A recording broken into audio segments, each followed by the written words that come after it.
For me and the Lord, we got an understanding. We're on a mission from God.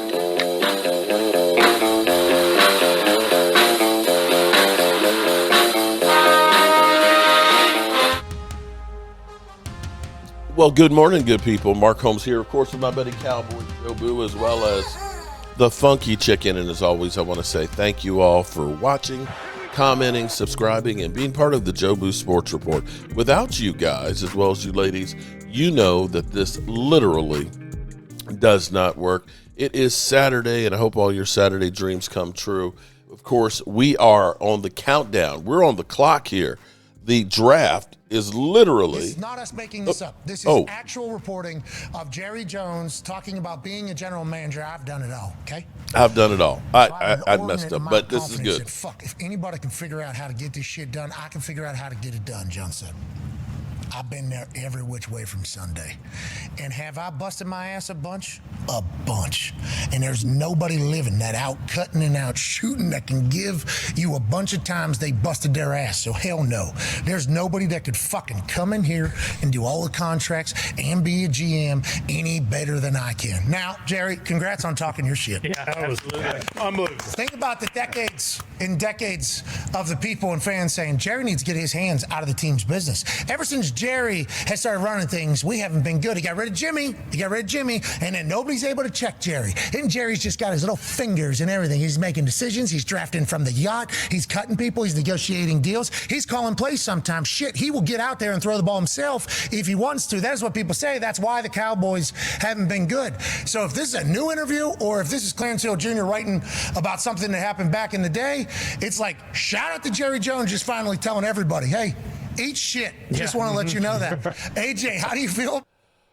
Oh, shit. Actually, you fucked it up. Wow. That was kind of crazy. You know, this is broke-ass media. I don't have somebody that works the board. That's me. And I have not seen that clip in forever. But that actually led right into my segue here for the Cowboys in this draft. It's phenomenal. Now, here's where we're getting bits and pieces here, okay? You know, we got yesterday, it was actually really, really deep because two things happened yesterday that literally lets you know what it's really all about. One was Cam Newton basically saying if he was going to be drafted right now, first pick of the draft, the team that he'd want to go to is the Dallas Cowboys. And the reason being is because of their marketability, because it will be a career after the NFL, because of what Jerry and Stephen Jones have done. You know, you dream about having that star on your helmet. You dream about coming out there at AT&T and seeing that 60-yard long Jumbotron. You dream about hanging out with Hall of Famers like Dion and Michael Irvin and Troy Aikman and things, or you looking at having a career like that after football. And then last night, Micah Parsons got into it a little bit on Twitter because you were seeing that Shannon Sharp is going to be signing a deal after he's off of the volume for $100 million to be a podcaster. $100 million. You've seen Pat McAfee, who's made a killing. He was making more money before he went to ESPN. ESPN is like chump change at $20 million for him.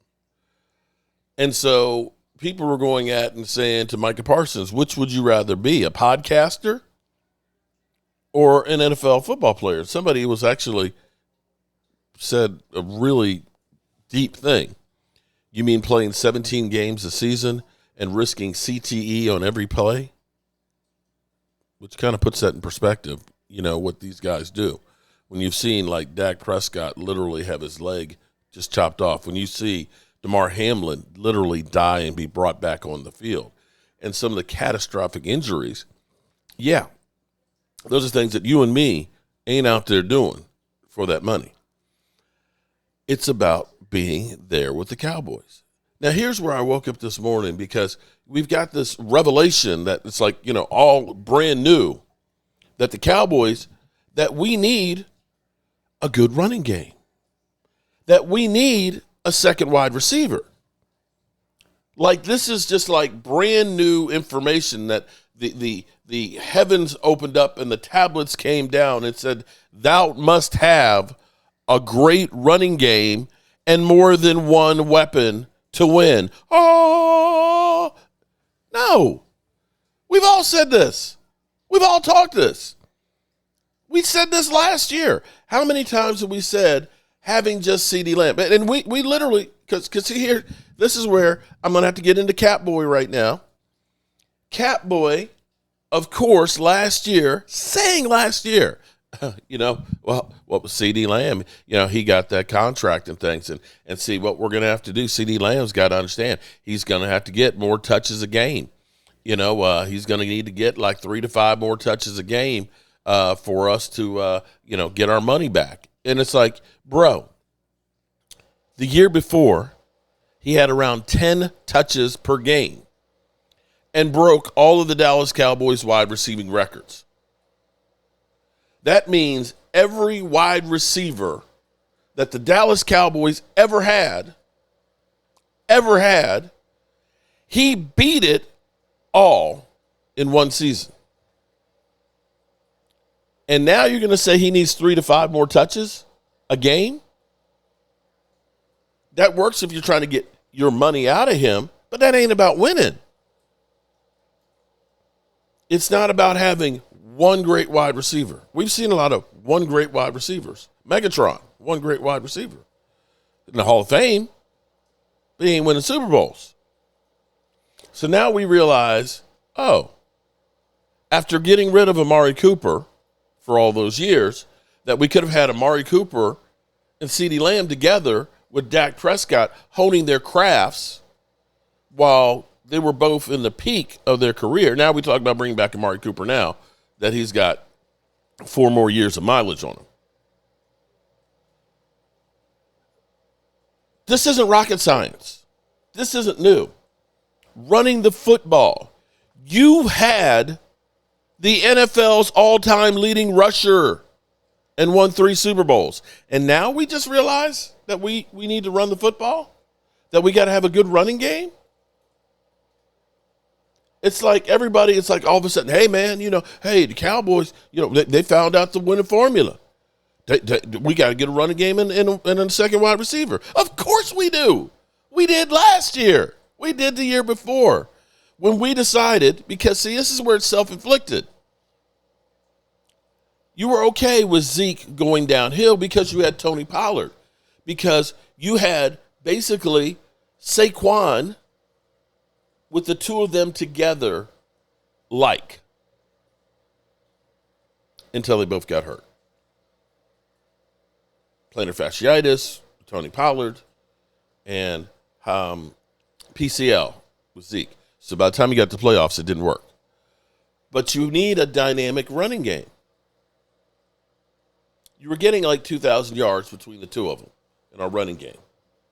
And you decide, well, we're going to get rid of Zeke. We're just going to have Tony Pollard, and he's going to do double duty. And I think I said that's the wrong thing. He's not a between the tackles guy. He's just not. You need the thunder and lightning. And we screwed the pooch on that. And then we decided, okay, we'll get rid of our dynamic back, and we'll just get Zeke back, who's even older. So I hope that we actually do get that number 2 wide receiver, and I hope that we get that running back. But it's funny that all of a sudden this is what everybody's thinking of. Yeah. So one of those running backs, now here's the thing, man. Running backs, they in love with the Cowboys. Running backs want to come to Dallas. And here is Quinnshon Judkins with K. Adams, up and at him, and literally just about begging the Cowboys to draft him. Embracing it. Who is one NFL personality that you've met that's made an impact on you? A coach, It's a GM. crazy. It's crazy. It's crazy. You saying that because like literally when we get off this call, I gotta go to get on a flight and go on another visit. It's wild. But Gosh, NFL where are you going? personality. I gotta go to New York because I gotta see the Giants. Crazy. That's so crazy. I know. But look, So I feel like one of the most exciting ones I've met so far, and probably most entertaining and funny, I'll say Jerry Jones. He's really funny. He's a great guy. He's awesome. Got to talk ball. Got to just have a great sit down and just ask certain questions. You asked him questions? We asked each other questions. I think that's something that is important for especially an athlete to ask those questions. Most people don't, but I feel like for myself, if you have questions, it's important to ask. So why What not? did you ask him? I can't remember exactly what I asked him, but whatever came to the mind at that particular point, I just like asked literally. It's so interesting because he sticks out to everyone. He's like this larger than Right. life figure. He's a bit older, yet somehow players can really relate to him and get out, like love these moments with him. It's so like, what is it about these moments with him? He's just this icon. Yeah, I wouldn't say only that, but as an owner of an organization, he has a great relationship with a lot of his players too. And I think that's the case with a lot of different owners, and that stuff is important in this league. It is. Ashton Genty told me that he had like a wrestling belt, like a championship belt when he met Jerry Jones. Did he have any props when you met him? What stuck out? Paint me the picture. Nah, he was in the room. I think he was like drinking coffee. I walked in. He was like, "Come on, like come in the room," and we just sat down. He was drinking coffee. He had no belt or anything like that, but we just had a little sit down for a little minute and just talked it out. Did you ask him about Micah Parsons? Nah, Gotta break some news for me, Quinnshon? nah, I ain't got no news for you. My bad. No news on Micah Parsons. So, it's clear the Cowboys definitely want a running back. Now, the question begs is, what are we going to do? We're wide open. I think the Cowboys have actually done a good job this offseason in putting themselves in a position to be able to pivot up or back. I really believe that because there are, if you believe, and I'm not sure, again, I'm not the one that says move forward. I don't like that. But if you believe that Genty is really a game changer, then maybe and he starts to slide, then maybe you look at doing that. But then again, some people have Shedeur beginning to slide, and maybe you end up getting an opportunity with somebody else wanting to get in there. Maybe the Giants say, hey, we want to get back in here to try and get Shedeur, or maybe the Steelers have had enough of Aaron Rodgers and want to jump in there. It's possible. And if you do that, then you're talking about probably your first and second going, which means then you're getting Genty without the wide receiver. Now, there are some receivers out there. Tyler Lockett, Keenan Allen is probably the best one right now. Now, this was an article that's on Bleacher Report from the NFL. Wide receivers teams could pursue with Tyreek Hill not available. And I'm going to say Tyreek Hill is available. It's just a question of how much it's going to cost you. So, ones that they say that are not named Tyreek Hill that you could make a move for. Trade for wide receiver Garrett Wilson. Garrett Wilson, price point would be a first-round pick. I mean, you're literally looking and saying, this is the primo. We see no shortage of wide receiver movement this offseason. The Washington Commanders traded for Deebo Samuels. The Pittsburgh Steelers traded for DK Metcalf, Devontae Adams. With big names become big moves. Don't see the Cowboys trading their first pick for Garrett Wilson. Although he is much younger, he is a guy that you're going to have for quite a long time because he's only 24 years old and has already had 3,000-yard season. That would be the gold standard. Don't think they're going to do that. But, no,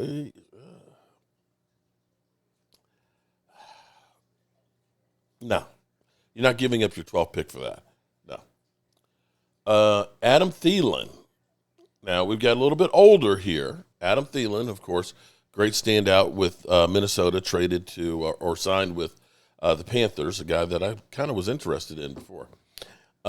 Projected a 5th-round pick. Adam Thielen remains a productive wide receiver when healthy, despite dealing with inconsistent quarterback play Over the last 2 seasons, the 34-year-old tallied 1,629 yards and 27 and 9 TDs in 27 games. Still productive. That's surprising in Carolina. And Carolina may look and say, we're going to go ahead and get one of the top receivers. Trade for George Pickens. Now, this is one that has been kind of talked about quite a bit with the Cowboys, that maybe if the Steelers want to move up to try and get Shedeur, that maybe George Pickens is part of the package. Early this offseason, the Steelers acquired DK Metcalf from Seattle in exchange for the 25 second-round pick and sixth-round pick round swap. Pittsburgh immediately signed Metcalf to a 4-year, $132 million deal.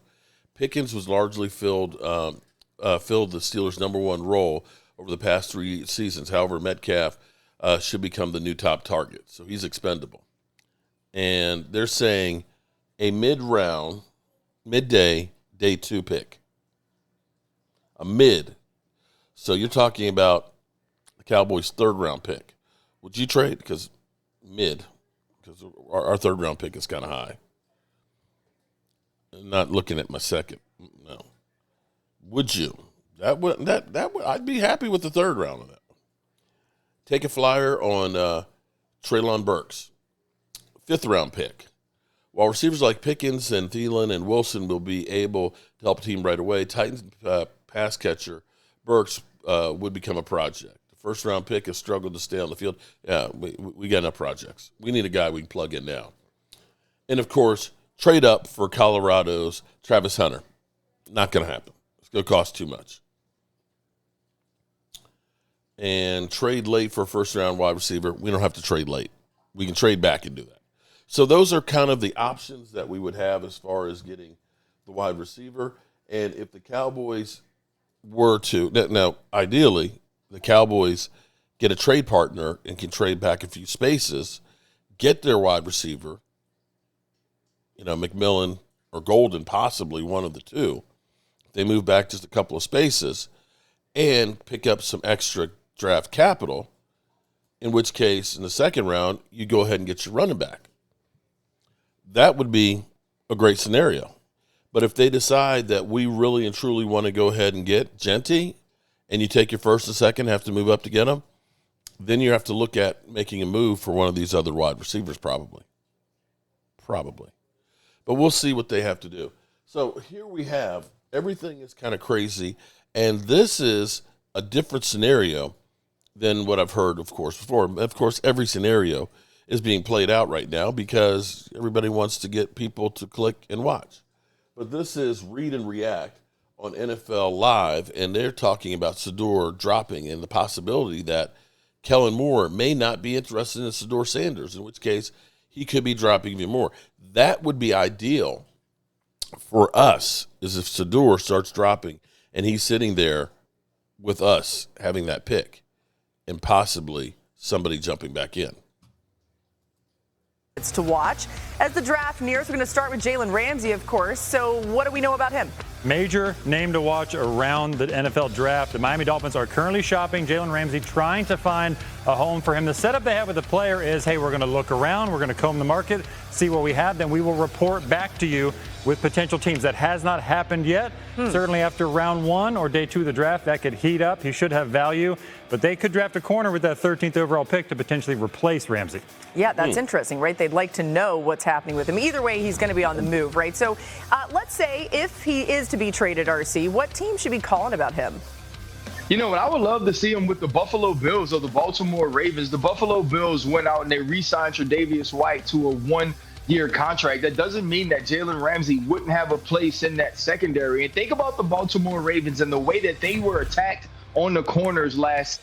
I have Nate Wiggins outside, but in your sub packages, Marlon Humphrey will move inside as well. To have a guy like Jalen Ramsey who is versatile, who can be used as a chess piece, would be huge for that defense. All right, Jeremy, how about the latest you're hearing? Eagles tight end Dallas Goedert potentially on the trade market. Yeah, this has sort of been boiling for a while, Laura, throughout the offseason. The Eagles, my sense is they've been open to trading him. Nothing firm and fast that they're actively shopping him, but this could heat up around the NFL draft. You have several teams looking for a tight end in those first 3 rounds. If they strike out and don't get the guy they want, perhaps day 3 this really heats up. Now, he has an option bonus of $14 million, but it's not due until the beginning of 2025. It's not guaranteed at this point until then, so a team could rework his contract as part of a trade. Yeah, that's incentivizing. Mina, what team would make the most sense for Goddard if he's traded? I really like the Chargers for him. Jeremy made an excellent point that I think it's going to come down to how the first round of the draft shakes out, who gets Tyler Warren and Colston Loveland. And if the Chargers are the odd man out, I would also throw the Jets, the Colts into this category. Then Goddard would be a nice consolation prize. LA has tight ends who can block, but they need another pass catcher quite desperately, frankly, for Justin Herbert. And Dallas Goedert brings you consistency at the position, had some injuries last year, but has played a lot of football, and I think still has a lot of football to give. So that'd be a good pickup for LA. All right, the Bengals have given defensive end Trey Hendrickson permission to seek a trade. Feels like a while since we've talked about this. What's the latest there? Well, the latest is this is at a stalemate, so they have not made major progress on a new contract with Cincinnati, but Cincinnati simply doesn't want to trade him. They put this massive first-round pick type tag trade on him, and teams don't want to give that up at this point. Certainly there's interest, but more for like a day 2 pick. Indianapolis Colts would make a lot of sense reuniting with Lou Anarumo, but there really isn't a lot of traction on a trade. It's more about whether he can get a deal with Cincinnati, and will Cincinnati take a pass rusher in the first round? That could really complicate matters at this point. But no, they're not close to a deal. He wants big money. They don't have it yet. That's interesting. Can you imagine Trey Hendrickson's face and thoughts if they do take a pass rusher in the first round? All right, if Hendrickson does get traded, where would be the best fit for him, RC? I want him to go to Washington so bad, and I don't even know if this makes financial sense. But when you have Jaden Daniels on the offensive side and you look at what they were from a defensive standpoint, depending on guys like Armstrong to create pressure, if you add a Trey Hendrickson, they went out, got Kinlaw to be in the inside. This would be a huge move for a Joe Witt defense that desperately needs pass rush and needs to be able to create from 4-man without having to bring so much pressure from the second level. RC, you made it make sense, okay? I like it. I'm in.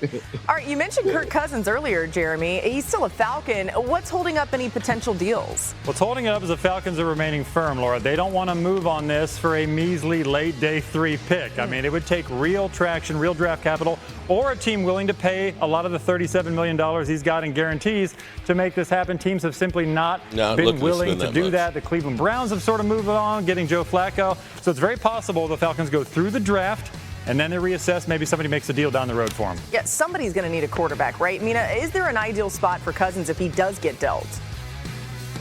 The Cleveland Browns are the team that keeps making the most sense to me, especially as it becomes increasingly unlikely that they're going to take a quarterback with that second overall pick. There's a schematic fit between Kirk Cousins, Kevin Stefanski's offense, so Cousins obviously is a different quarterback coming off of the injuries. The question is whether or not there will be a financial one. Jeremy alluded to his salary. I don't think Cleveland, who's still paying Deshaun Watson all that money, wants to pay much for Kirk Cousins. So it's going to come down to whether or not we're willing to part with a mid-round draft pick and whether or not Atlanta's willing to eat some of that cost. Yeah, we just had to keep an eye on that one, right? Something's going to happen there. And with the draft less than a week away, lots of questions about what the Saints will do with their 9th overall pick in the first round. Derek Carr's shoulder is injured. The severity of the injury remains unclear. Could that push them to take a quarterback there? New head coach Kellen Moore, of course, he could be intrigued by the opportunity to do so. And the Saints haven't been able to replicate Drew Brees' elite production since he retired. Over the last 4 seasons, Saints quarterbacks ranked 16th in total QBR, 19th in pass yards, and 25th in completion percentage. They've used 8 starting quarterbacks in that span, which is second most only behind the Browns. We were just talking about. Jeremy, what is the latest on Carr in this injury? Well, the latest is it's pretty clear to teams I've talked to that Derek Carr wants out of New Orleans. That's been clear to them back in March in free agency. It was clear they got signals that he was very open to that, but they ended up restructuring his deal. He's got these massive guarantees, but the shoulder issue that the Saints have known about for a while. Otherwise, they're just sort of waiting this out, and the Saints have done a lot of homework, meanwhile, on the quarterbacks in this year's draft. I don't get the sense that they would go quarterback at number 9 overall, but certainly number 40 overall in that second round, especially if there's some quarterbacks that fall to him. They could make something happen, which would apply more pressure on Carr potentially. It seems like a situation where they could rip the Band-Aid off and move on, but it seems like that's what he wants at this point. Okay, so I hear what you're saying about maybe they don't go quarterback at number 9. But let's say Shedeur Sanders is a possibility there. Well, not according to Shefty yesterday when we spoke with him. Listen to this. So if the Giants aren't taking Shedeur at 3, And if the Saints aren't taking Shedeur at 9, now let's start to think and wonder about where Shedeur Sanders is going to go in the, well, Laura, that is the spot that makes the most sense. But would there be a team that jumps up in front of the Steelers? Do they value Shedeur Sanders enough to do that? Would the Giants go ahead and take him at 3? Because right now it certainly feels like his range, which is a wide range, wider than most players in a draft, is 3 to 21, and I don't like the chances of him going 9. Interesting. Okay. So you just see just how broad this range could be, Ryan. But let's say if Shedeur is available there, are you taking him?